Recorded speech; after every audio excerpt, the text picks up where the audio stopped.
Hello friends, कैसे हैं? बढ़िया। आज हम अपने इस क्वेश्चन आंसर के सीरीज में फिर से आपका वेलकम करते हैं और ये जानने की कोशिश करते हैं आज हम सीखेंगे क्या।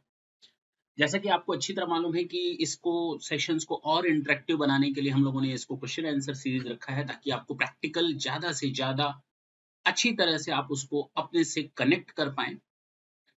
अब बट ऑब्वियस है, इंटरेक्शन तो हो नहीं सकता, आप अलग टाइम में, हम अलग टाइम जोन में। तो इंटरेक्शन का तरीका मैंने आपको बताया था कि हमने मिस्टर AI को बीच में लाया है आपके उन क्वेश्चंस को पूछने के लिए। तो जो प्रैक्टिकल लाइफ में एक बिजनेसमैन को, एक प्रोफेशनल को, एक एडवाइजर को जरूरत होती है और आपको उनका सॉल्यूशन चाहिए रहता है। तो आज देखते हैं कि मिस्टर AI ने, आर्टिफिशियल इंटेलिजेंस ने कौन सा क्वेश्चन पूछ रहा है आपके लिए और क्या आपको रिप्लाई मिलता है। जरा देखते हैं क्वेश्चन क्या है। सर जी, ये बताइए कि मेरे प्रेमिसेस में अगर सर्च हो रहा है तो मैं ये कैसे फ़र्क कर हम्म, पाऊंगा कि यह सर्च है कि इंस्पेक्शन? कृपया डिटेल में बताइए। बिल्कुल ठीक बोला आपने। इन्होंने क्वेश्चन किया है कि सर्च और इंस्पेक्शन में बेसिकली डिफरेंस क्या है, ये बता दिए।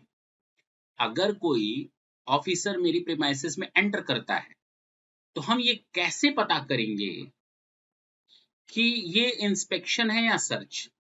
भाई सीधी सी बात है, जो इंस्पेक्शन होता है ना, वो जीएसटी कंप्लायंसेस को लेकर के होता है, जबकि सर्च ज्यादा इंट्रूसिव होता है, ज्यादा डिटेल में होता है। इंस्पेक्शन ऊपर ऊपर से होता है कि that you are following the GST compliances और not, you are complying the rules and regulation of the GST और नॉट, जीएसटी के जो कानून बने हुए हैं उनको आप फॉलो करते हैं कि नहीं, सही सिस्टम से आपने अपने बुक्स ऑफ अकाउंट मेंटेन किए हैं या नहीं, आप सही तरीके से अपनी रिटर्न्स फाइल करते हैं या नहीं, आप टैक्सेस का पेमेंट सही तरीके से करते हैं या सही अमाउंट ऑफ टैक्स का पेमेंट करते हैं या नहीं। ये जीएसटी कंप्लायंसेस को साथ साथ आप अपनी बुक्स ऑफ अकाउंट को कैसे मेंटेन करते हैं, उसका जो स्टॉक दिख रहा है क्या वो एक्चुअल और फिजिकल स्टॉक से मैच कर रहा है, ये सारी चीजें इंस्पेक्शन में आती हैं। यानी कि you are complying, you are maintaining your books of account, you are complying the GST system, that is known as inspection. Search, फिलहाल इंस्पेक्शन में ये पॉइंट समझ में आया कि हम ऊपर ऊपर से देखते हैं जीएसटी कंप्लायंसेस फुलफिल किए जा रहे हैं या नहीं।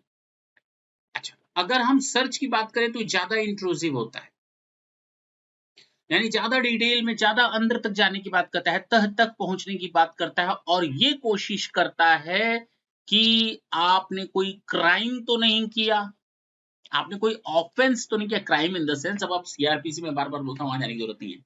आपने कोई ऑफेंस तो नहीं किया, कोई जुर्म तो नहीं किया, क्राइम क्राइम हटा दें वर्ड ठीक है ना। आपने कोई जुर्म तो नहीं किया, ऑफेंस तो नहीं किया, ये पता करने का काम सर्च के अंदर होता है। और सर्च बिना सर्च वारंट के नहीं हो सकता, जबकि इंस्पेक्शन बिना सर्च वारंट के हो सकता है।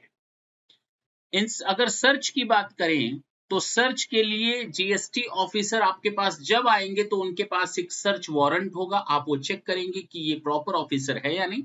नेक्स्ट सेशन जो आएगा उसमें हम आपको सर्च का जो फॉर्मेट होता है वो दिखाने की कोशिश करेंगे कि सर्च बनता कैसे, सर्च वारंट होता कैसे है, सर्च वारंट कैसे बनता है। तो उस फॉर्म को हम आपको दिखाने की कोशिश करेंगे। ये ज्यादा इंट्रूसिव होता है, ज्यादा डिटेल में बात करता है, ये उन ऑफेंसेस को पकड़ने की कोशिश करता है जो आप कर सकते हैं। सर, वो अंदर एंट्री कर जाएंगे और आप कहते हैं कि ऑफेंसेस को पकड़ने की बात करते हैं, उनको क्या सबूत है, क्या एविडेंसेस है उनके पास। सर्च तभी हो सकता है जब प्रॉपर ऑफिसर के पास ये रीजन टू बिलीव होता है, उसके पास विश्वास करने के सफिशिएंट रीजंस होते हैं कि फलाना प्रीमाइसेस में या फलाना टैक्स पर्सन, टैक्स पेयर कुछ ऐसा ऑफेंस कर रहा है जिसमें जीएसटी लॉ के तहत उसके ऊपर पेनाल्टी लगनी चाहिए या पनिशमेंट होना चाहिए। वो जीएसटी लॉ के कंट्रावेंशन कर रहा है, वायलेशन कर रहा है, गलत तरीके से इनपुट टैक्स क्रेडिट और सेल्स और सप्लाई कर रहा है। जब जीएसटी ऑफिसर के पास ये सफिशिएंट रीजन होंगे बिलीव करने के, तो ही वो सर्च वारंट इशू करता है और अथराइज करता है जीएसटी ऑफिसर को। नॉर्मली कम से कम ज्वाइंट कमिश्नर या उसके ऊपर के ऑफिसर को पावर होता है कि वो अपने लोअर लेवल या अपने अपने से लोअर लेवल को अथराइज करे जीएसटी सर्च करने के लिए, ठीक है ना। तो एक सर्च वारंट होता है जिसमें वो डिटेल लिखी रहती है कि क्या सर्च करना है। इसमें किसी भी प्रॉपर्टी सर्च में किसी भी प्रीमाइसेस को सर्च किया जा सकता है, ज्यादा इंट्रूसिव होता है, ज्यादा घातक होता है। तो यहाँ हम क्राइम की बात करते हैं कि यहाँ पर उन सामने वाले ने क्या क्राइम किया है क्या।